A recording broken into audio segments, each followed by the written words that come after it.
Mary Catherine Ham, Brian Wilson, Brian Neiman, today's newsmakers, and you, the Morning Majority. 105.9 FM, AM 630. WMAL. We interrupt this program to bring you a special news bulletin. The Japanese have attacked Pearl Harbor, Hawaii by air, President Roosevelt has just announced.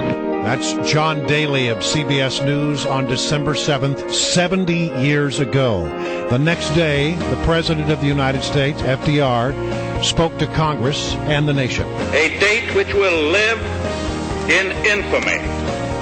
The United States of America was suddenly and deliberately attacked by naval and air forces of the Empire of Japan.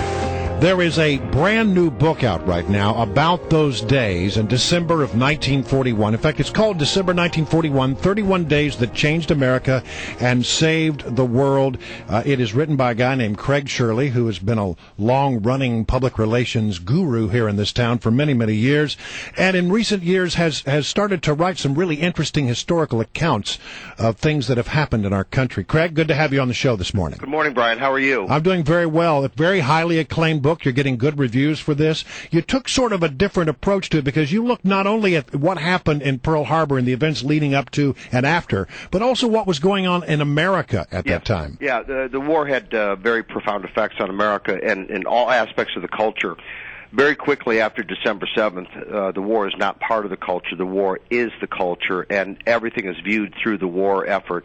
Everything from scrap drives and metal drives to the draft to Detroit being turned into an arsenal of democracy. Everything from civilian, military, government, political is thrown into winning the war. What happened here in Washington in those days after? Well, Washington becomes very quickly an armed camp. The bridges from Virginia were closed right after Pearl Harbor. Machine gun nests went on top of all the federal buildings. There were machine gun nests at Memorial Bridge at the entrance there at the Lincoln Memorial. Armed guards, Navy and Marine armed guards, were at the entrance to every federal building with M1 carbines and bayonets affixed, backpacks on. The gates to the White House were closed and never reopened. They'd always been... Roosevelt had put up the first fence around the White House, as I recall. Before that, it was open. But the gates were always open. They closed and they never reopened. Members of Congress were issued ID cards for the first time in history and had to present them before they could enter the Capitol.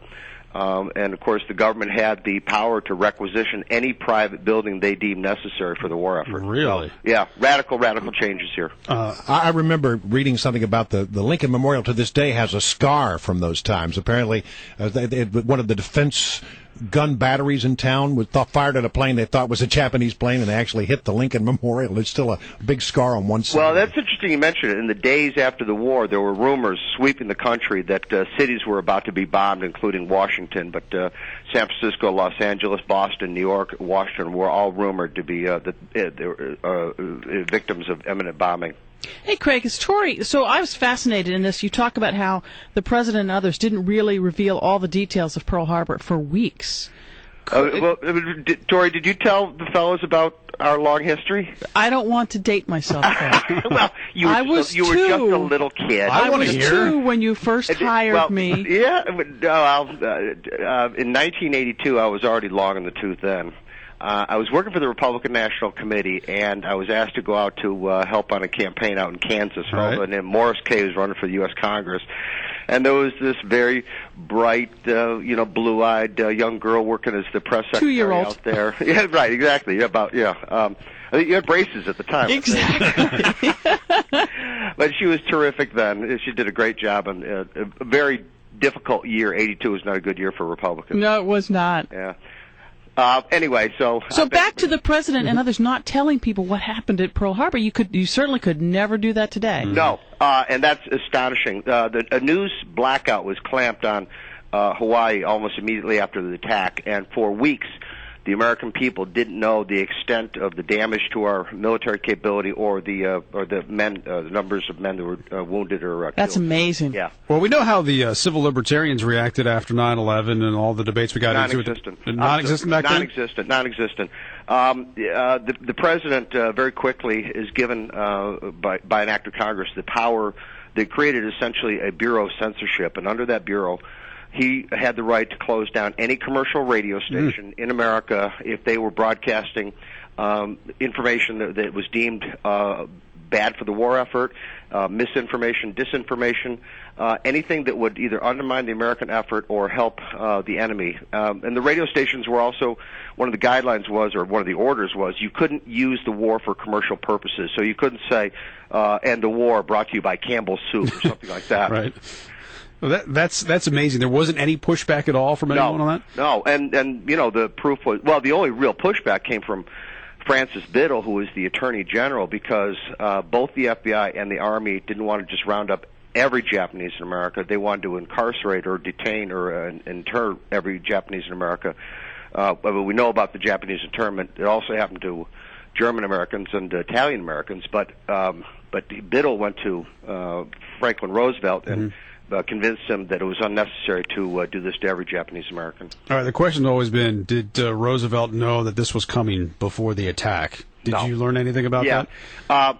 We uncovered at the FDR Library a 26-page memo from the Office of Naval Intelligence. It was marked confidential, that went to the president on December 4th.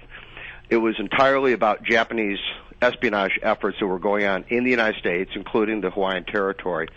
On page 2, and I'm paraphrasing here, but I'm very close, is that it said that the Japanese embassy and other entities here in the United States were gathering up as much information on the American military capability as possible for a possible consideration of attacks either against the Panama Canal Zone, the west coast of California, or the Hawaiian Territory. But that is as far as we could find it. I mean, we knew straws were in the wind. Japan had become increasingly militaristic. They'd resigned from the League of Nations. They'd signed the Tripartite Pact with Germany and Italy. They'd invaded Indochina, Malaysia, Mongolia, and East China. And we knew straws were in the wind, but nobody could conceive that they would sail an armada thousands of miles to attack Pearl Harbor. Well, I think it's in moments of the greatest adversity that we as a nation show the true spirit of what we are. That was true then. That was true after 9/11. I hope that someday soon we can find that spirit again. Yeah, there was. I mean, in the days after 9/11, there was unity. In the days after December 7th, there was unity. There was far more, I think the unity lasted far longer for the 3 years and 8 months of World War II than, unfortunately, they lasted after 9/11. But we were a different country then. We were much more homogeneous. So, and there was much more respect for authority figures like Franklin Roosevelt. All right, Craig Shirley, good to have you. Thank you. Nice talking to you, Craig. Congratulations on a new book. Thank you, Brian. Thank you, Brian. Take care. Craig Shirley, author of December 1941, 31 Days That Changed America and Saved the World, and the 70th anniversary of